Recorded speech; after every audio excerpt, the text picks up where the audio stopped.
পাড়ার লোক, সমাজের লোক অনেকেই ভাবে যে সাইকেল রাইড করলে মনে হয় প্রচুর টাকা, মানে বের হলেই লোকে সাহায্যের হাত বাড়িয়ে দেয়, টাকা পয়সা দিয়ে শেষ করে। তো তুমি কতটা উদার। প্রচন্ড খেতে লেগেছে, সকাল থেকে পেটে একটা দানাও জানি। শিলিগুড়ি, এবং আমরা শিলিগুড়ি পৌঁছাবো আজকে। এখান থেকে আনুমানিক এখনো 198 কিলোমিটার হবে। ঠিক আছে, চলো বের হই। রাতে থাকাটা যে কতটা কষ্টের সেটা আমরাই বুঝি যারা ট্রাভেল করি, থাকাটা, রাতের থাকা। So hey guys, welcome to YouTube channel. তোমরা দেখছো সিওল ব্লগস। তো কালকে আমরা ছিলাম কিছুটা এরকম একটা লোকেশনে, আর এখান থেকে আজকে আমরা রওনা দিচ্ছি হলো শিলিগুড়ির উদ্দেশ্যে। তো এই হলো আমাদের সাইকেল, এটা এক সাইকেল, ঠিক আছে। আর এখানে আমরা কালকে রাতে ছিলাম, কিন্তু আমরা টেন্টে থাকিনি। টেন্টে আমাদের সঙ্গে যে একটা সঙ্গী এসেছিল ও ছিল। আমরা ওইখানটায় মশারি পেতেছিলাম, তবুও প্রচুর মশা, ও ঘুমাতে পারিনি, আমরাও ঠিকভাবে ঘুমোতে পারিনি। তো আমরা স্নান টান করে ফ্রেশ হয়ে রেডি হয়ে গেছি। এখন ব্যাগটা সব তুলবো এখানে দিয়ে, তারপর বেরিয়ে পড়বো আজকে যাত্রার উদ্দেশ্যে। তো সমীর দাদার ব্যাগগুলো গোছাচ্ছে, আমিও গুছিয়ে নেই, দিয়ে এখানে সব কিছু বেঁধে ঠেতে তারপর এখান থেকে রওনা দেবো। তো আজকে তোমাদের উত্তরবঙ্গের নৈসর্গিক ভিউ থেকে শুরু করে সমস্ত কিছু শেয়ার করবো। আর চলো এখন এসব গুছিয়ে নেই, দিয়ে তারপর এখান থেকে বেরিয়ে কথা হচ্ছে। এখন সময় বাঁচতে চললো 6:03, আর আমাদের আজকে যাত্রা অলরেডি শুরু হয়ে গেছে। আর এটা হলো আজকে আমাদের কেদারনাথের সেকেন্ড ডে, মানে 2 দিন হচ্ছে, ঠিক আছে। এটা হলো আজকে আমাদের কেদারনাথের সেকেন্ড ডে, এবং আমরা বেরিয়ে পড়েছি ঘোকসারডাঙ্গা থেকে। কালকে ঘোকসারডাঙ্গা পেট্রোল পাম্পে ছিলাম, এবং এখান থেকে আজকে আমরা ফালাকাটা হয়ে যাব শিলিগুড়ির দিকে। তো এই আর কি। আর দেখো সকাল সকাল আজকে যে ওয়েদার দিয়েছে প্রচণ্ড মাথায়, দেখো এত সুন্দর স্বচ্ছ পরিবেশ। এর আগে যখন গিয়েছিলাম তখন তো কুয়াশায় ঢাকা ছিল আর ঠান্ডা পরিবেশ ছিল, কিন্তু আজ সকাল সকালে আমি পুরো ঘামছি। মানে এত মাত্রায় উত্তরবঙ্গে রোদ চলছে বর্তমান, যা বলার বাইরে। যাই হোক, এই গরমে ভেবেছিলাম আর একটু সকাল সকাল বেরোবো, কিন্তু সেটা হচ্ছিল না। ওয়েদারটা খুব তাড়াতাড়ি, মানে সূর্য উঠে যাচ্ছে, যার ধরুন আমাদের বেরোতে বেরোতে সূর্য আজকে অলরেডি উঠেও গেছে। তো মাথার উপর দেখো তোমাদের রোদ দেখাচ্ছি, এই যে। তো এই রাস্তায় গাড়ি ঘোড়া খুব কম চলে, আর দেখো কি রোদ ভাই। ওই যে সূর্যি মামা দেখো, দেখতেই পাচ্ছ, প্রচণ্ড লেভেলের রোদ দিয়ে দিয়েছে। তো চলো আমরা এখন আজকে যাত্রাটা শুরু করি। তো হর হর মহাদেব। তো আমরা এখন আছি ফালাকাটায়, আর এখান থেকে শিলিগুড়ি দেখো 102 কিলোমিটার। তো আজকে আমরা শিলিগুড়ি পৌঁছাবো যে কোনো মুহূর্তে। আর এটা হলো ফালাকাটা, এটা আলিপুরদুয়ার জেলায় পড়ে ফালাকাটাটা। আমরা কোচবিহার ছেড়ে চলে এসেছি। তো আমরা এই মুহূর্তে আছি ভুটানির ঘাট ফালাকাটায়, আর এই জায়গাটায় আমরা এই যে দাদার দোকানে চা খেলাম। এখন এখান থেকে আমরা বেরিয়ে যাবো, আর এখন বাজছে সকাল 7:30। তো চলো, এখন আমাদের আজকের মূল গন্তব্য হলো শিলিগুড়ি, এবং আমরা শিলিগুড়ি পৌঁছাবো আজকে। এখান থেকে আনুমানিক এখনো 198 কিলোমিটার হবে, ঠিক আছে। চলো বের হই। এখন আছি ধূপগুড়িতে, আর ধূপগুড়ির রাস্তাটা কিছুটা এরকম, মানে এই সামনে নিচা পেছনে উঁচা, মানে উঁচু নিচু, ঠিক আছে। সমতল ভূমি না, উঁচু নিচু রাস্তা। তো এখন আর সাইকেলের প্যাডেল মারতে হবে না, সাইকেল এমনি এমনি যাচ্ছে। তোলার সময় তো প্রচন্ড কষ্ট হয়। তো এই যে শুরু হলো আমাদের যে এই যাত্রা, মানে এখান থেকে যে রাস্তাটা শুরু হলো, এরকম এখন চলতে থাকবে। কিছুটা সমতল ভূমি পাবো, এবং তারপর আবার উঁচু ব্রিজ বা হাইওয়ে থাকবে, উঁচু উঁচু রাস্তা, এবং তারপর আবার নিচের দিকে সাইকেল একাই দৌড়াবে, ঠিক আছে। এইভাবেই যেতে হবে আজকের দিন। এমনি সমতল ভূমিতে চালানো তো কষ্ট হয়, কিন্তু এই রোদের মধ্যে যে এরকম উঁচু নিচু খুব কষ্ট হয়, এই আর কি। বলো কেমন লাগলো? এখন সিটাই সে বললাম, প্যাডেল মারা লাগলো না। রেলওয়ে স্টেশনের উল্টো পাশে এখানে আমরা রান্না টান্না করছি। তো আমাদের রান্না এই যে চলছে, ঠিক আছে।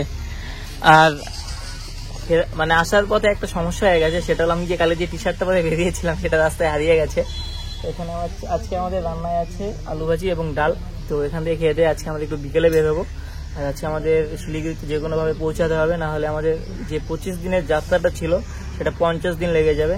তাই আমরা খুব তাড়াতাড়ি পৌঁছানোর চেষ্টা করবো। আর এটা হলো একটা হনুমান মন্দিরের সামনেই আমরা এরকম একটা গাছের নিচে দেখো, ঠিক আছে, এখানে আছি। তো চলো আমাদের রান্নাটা হোক, দিয়ে তারপর এখান থেকে আমরা বেরোবো। আর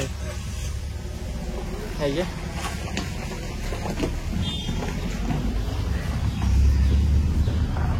যে দাদা, ঠিক আছে, এই দাদা এখানে মন্দিরের দায়িত্বে আছে।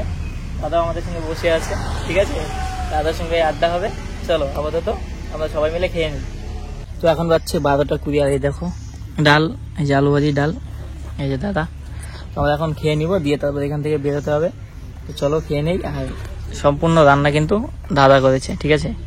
দেখতেই দেখো কত সুন্দর টেস্টি। চলো খেয়ে নিই, তারপর কথা হচ্ছে। প্রচন্ড খিদে লেগেছে, সকাল থেকে পেটে একটা দানা জানি, শুধু চা খেয়েছিলাম একটা, আর একটা বিস্কিট, এটুকুই। বাঙালিরা হলো ভোজন রসিক, খাওয়া দাওয়া তো মাস্ট আছেই, সেটা ছাড়া বাঙালির চলে না।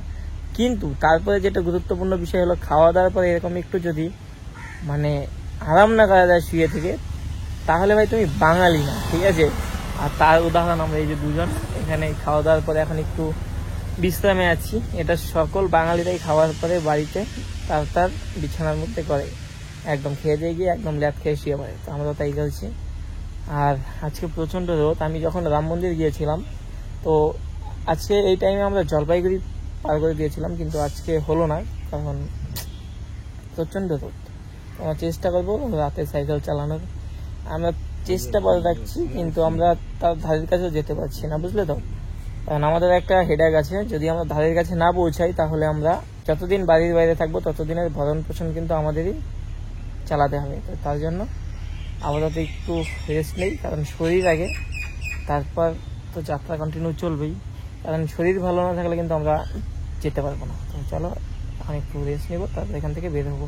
আর রাতে ঘুমও হয়নি, প্রচণ্ড মশা ছিল। যাই হোক, সে আর বলার বাইরে, আজকে একটা ভালো জায়গায় খুঁজে থাকতে হবে। তো আমরা ওখানে খাওয়া দাওয়া করে এখন বাসতে চললো 3:30, ঠিক আছে।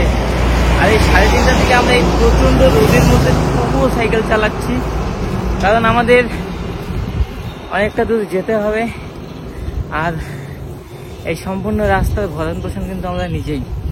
তো পাড়ার লোক, সমাজের লোক অনেকেই ভাবে যে সাইকেল রাইড করলে মনে হয় প্রচুর টাকা, মানে বের হলেই লোকে সাহায্যের হাত বাড়িয়ে দেয়, টাকা পয়সা দিয়ে শেষ করে।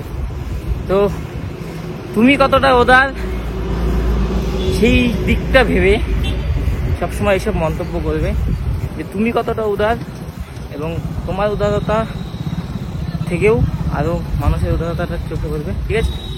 তো এইসব ভুলভ্রান্ত জিনিস থেকে সবাই দূরে থাকবে, নিজে কতটা উদার সেটা আগে দেখবে, তারপর না হয় মানুষকে এইসব জিনিস নিয়ে ভাববে। সাইকেল রাইডটা টোটালি করি আমরা নিজেদের ক্ষমতা, ক্যাপাসিটির উপর। আমরা কারোর উপর ডিপেন্ড করে বাড়ি থেকে বের হই না, বিশেষ করে আমি। বাকিদেরটা আমি ছেড়ে দিলাম, বিশেষ করে আমি কারোর উপর ডিপেন্ড করে বের হই না। তবে হ্যাঁ, বন্ধু বান্ধবের থেকে ধার জিনিসটা আলাদা, কিন্তু কারোর থেকে এককালীন সাহায্য সেসবের আসামি করে কোনোদিন বাড়ি থেকে বের হই না, ঠিক আছে। এটাই। এই দেখো এখন একটু সূর্যটা মেঘের দিকে চলে গেল, যার জন্য ওয়েদারটা একটু ঠান্ডা। আবার মেঘটা সরে যাবে, সূর্যটা আবার আমাদের কষ্ট দেবে। এটা হলো ময়নাগুড়ির রোড। তো আমরা এখন আছি এরকম একটা লোকেশনে, দেখো এরকম অনেক গাছ টাছ আছে, আর এদিকে যে দাদা বসে আছে। আমরা এই লোকেশনে আজকে এখন বাসতে চললো 5:41। আর আজকে সাইকেল আমরা 52 কিলোমিটারের মতো চালিয়েছি, তাই বেশি চালাতে পারিনি, প্রচণ্ড মাত্রায় রোদ মাথার উপর। এবং আজকে দুপুরে একটু রেস্ট করেছিলাম অনেকটা সময়, যার জন্য আমরা বেশি সাইকেল চালাতে পারিনি। এবং এরকম হাইওয়ের পাশে একটা ঠান্ডা গাছের নিচে আমরা বসে আছি, অনেকটা ঠান্ডা জায়গাটা। তো এখানে বসে আমরা 8 ঘন্টার মতো হয়ে গেছে। তো এখন একটু দাদা নাকি চা খাবে, দিয়ে তারপর এখান থেকে আবার রওনা দেবো। মানে আজকে আমাদের শিলিগুড়ির কাছে পৌঁছাতে হবে। গতবার তুলনায় এবার সাইকেল চালানোটা খুব কম হচ্ছে, এই জন্যই, কারণ আমরা অনেকটা রোদের কবলে পড়ে গেছি, প্রচণ্ড মাত্রায় রোদ, যার জন্য মাথা ব্যথা হচ্ছে। দাদার একটু তো আগের থেকেই মাথা ব্যথাটা একটু বেশি হয়। তো এই আর কি, চলো। আর এই দেখো আমরা এখানে আছি সবাই মিলে, এখানকার স্থানীয় লোক থেকে শুরু করে সবাই এখানে বসে আড্ডা দিচ্ছি। তারপর এখান থেকে আমরা বের হবো সামনের দিকে। যাই হোক, এখন ঘড়ির কাঁটায় রাত 8টা বাজছে, আর আমরা এখনো সাইকেল চালাচ্ছি। একটা জায়গায় থাকতে গিয়েছিলাম, বুঝলে তো। সেখানে যে পুরোহিত, ঠিক আছে, মা কালীর মন্দির ছিল, সেখানকার পুরোহিত আমাদের কি বললো জানো, বলে বাইরে থাকো, মন্দিরটা অনেক বড়, ওখানে ফ্যান ছিল প্রায় 10-12টার মতো, ওটা মন্দির জুড়ে। তো মন্দিরের সেফটির জন্য, সুরক্ষার জন্য উনি বাকি গ্রিলগুলো লাগিয়ে দিলেও একটা এক্সট্রা পার্ট ছিল যেখানে আমরা থাকতে পারতাম, কিন্তু সেখানে আমাদের থাকতে দেওয়া হলো না। এবং বললো ঘুরেই যে তোমরা বাইরে থাকলে থাকো, না থাকলে হবে না, এখানে কোনো সমাধান নেই, মানে সমস্যার আমাদের কোনো সমাধান নেই, ঠিক আছে। তারপর আমরা কি করলাম, আমি দাদাকে বললাম দেখো এখানে না আছে সিসিটিভি, না আছে কোনো সেফটি, ঠিক আছে, আর না আমরা গরম থেকে বাঁচতে পারবো, যেটা আমাদের মূল রিজন। আমাদের কাছে তো টেন্ট আছেই, আমরা তো টেন্টেও থাকতে পারতাম। মন্দিরে যাওয়ার উদ্দেশ্য একটাই, আগে গরম থেকে বাঁচার জন্য। সারাদিন এত পরিশ্রম, একটু যদি রাতে ঘুম শান্তি না হয় সেটা অসম্ভব। কিন্তু এত বড় মন্দির হওয়ার পর আমাদের সেখানে থাকতে দেওয়া হয়নি। এখন আমরা যাচ্ছি শিলিগুড়ির দিকে, দেখি কোনো জায়গা পাই কি না থাকার জন্য।